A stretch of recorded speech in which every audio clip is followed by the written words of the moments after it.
Donc, on va passer à la présentation de Dr Moussa Salak Diagana, qui est le directeur de la santé de la mère et de l'enfant du ministère de la Santé, et qui va nous aborder dans la thématique de la COVID et l'aspect sécurité alimentaire. Donc, Dr Diagana, vous avez la parole.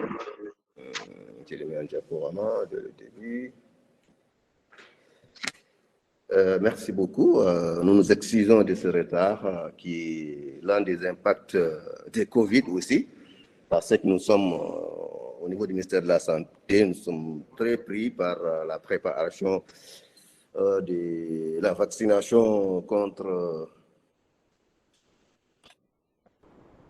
Donc, on va aborder cet aspect de la sécurité alimentaire et nutritionnelle. Parlant d'abord de la sécurité alimentaire.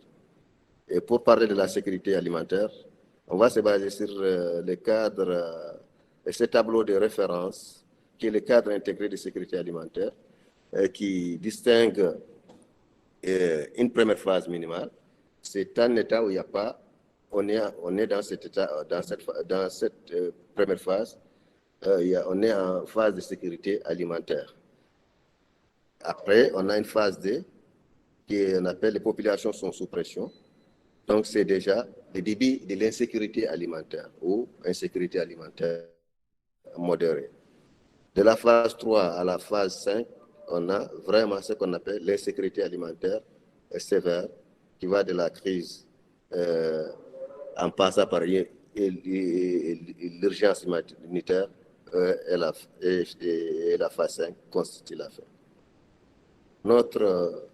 On va essayer de situer la Mauritanie et dans ces phases-là, dans l'une de ces phases-là, à la suite dans le cadre de cette pandémie. Diapositive.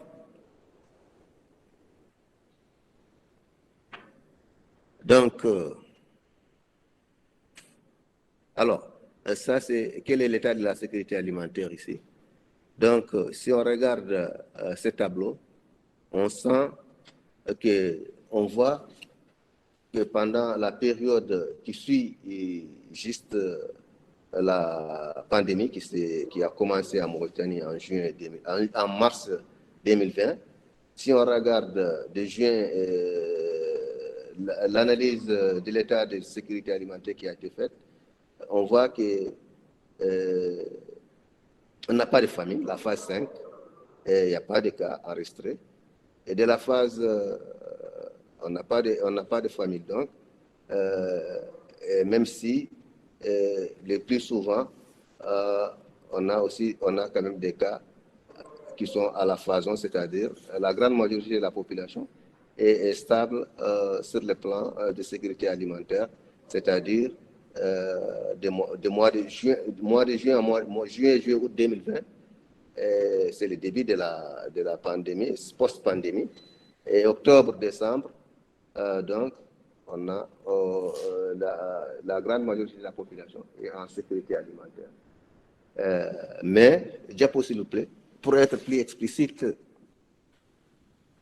comment la pandémie est-ce que la pandémie a un retentissement sur la sécurité alimentaire? Alors, si on regarde ces diapositives, on voit que pendant la période qui a précédé la pandémie, c'est-à-dire de juin à août 2020, l'état d'insécurité alimentaire pendant la période soudure était de 14,6%. Alors, elle est pratiquement la même qu'avant la pandémie. Et même en dehors de la période de soudure post-récolte, il y a même un léger mieux, c'est-à-dire octobre-décembre, la période où nous sommes déjà, donc on est à 4,3% d'insécurité alimentaire sévère. Donc, on peut dire que la situation alimentaire des ménages, c'est une enquête, elle n'a pas été tellement impactée par la pandémie, en tout cas, ni au début, ni à la fin. Et cette situation a été corroborée par une enquête alimentaire des ménages qui a été réalisée par le CSA PAM, qu'on appelle enquête FMS, qui a confirmé qu'en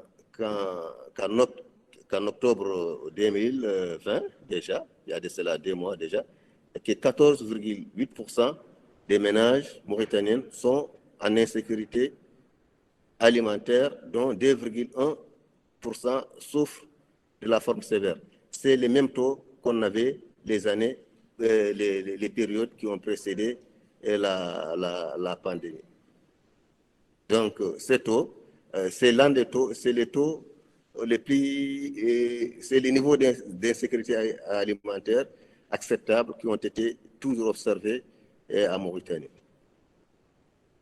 Alors, mais cependant, il y a des disparités régionales. L'insécurité alimentaire peut atteindre des taux très importants parfois au Guidi Maha, à Gorgol, au Haoud Charqi. C'est nos villages frontaliers. On peut dire que ce niveau important de taux d'insécurité alimentaire dans ces régions qui sont frontalières est dû peut-être aux diminutions de trafic d'échange entre les pays suite à la fermeture des frontières. Au niveau aussi de certaines wilayas qui ne sont pas agricoles, Nouakchott et Nouadhibou aussi, on a constaté aussi qu'il y a une légère hausse de cette insécurité alimentaire parce que tout simplement les activités sont réduites et il y a eu des pertes d'emplois qui ont impacté sur la sécurité alimentaire des ménages.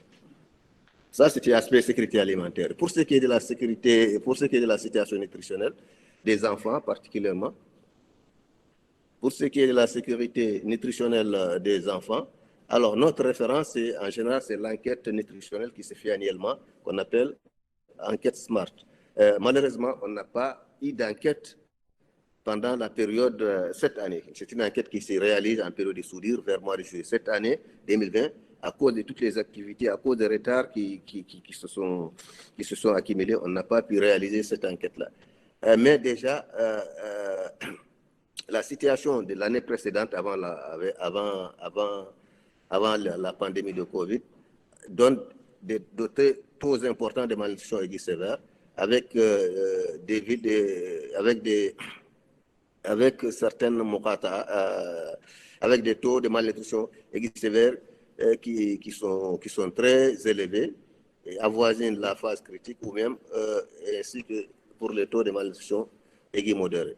Alors, ces taux sont particulièrement élevés dans certaines wilayas encore, Assaba, Gorgol, Brakna, Guidi Maha, Tagant, Haoud Charqi, Haoud Kharbi. Donc, il y a ces régions qui sont, de façon globale, les taux de malnutrition aiguë sont très importants et particulièrement dans certaines régions.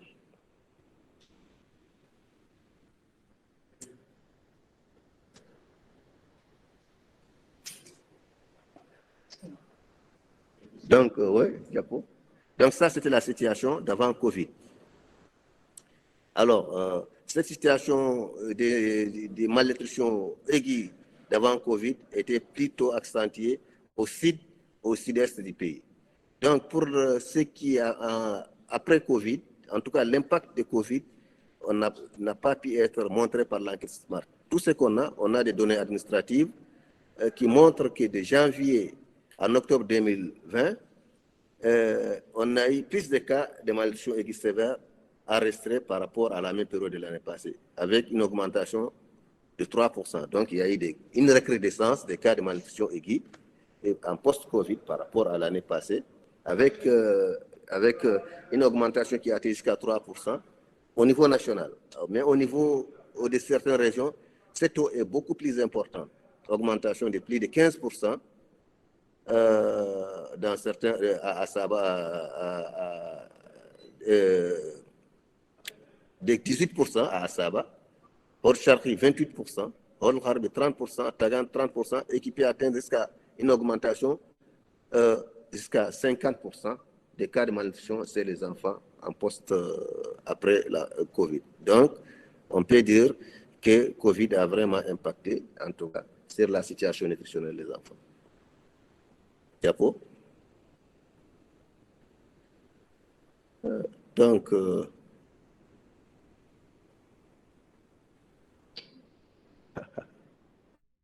alors, voici quelques commentaires donc, de façon générale, concernant la sécurité alimentaire, on peut dire que la situation alimentaire était globalement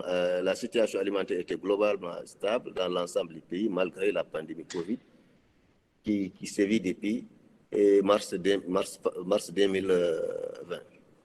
Cela est dû aux efforts déployés par l'État et ses partenaires à travers la mise en place d'une série de mesures et la mise en place de plans de réponse pour soulager les couches de la population les plus affectées et les plus vulnérables.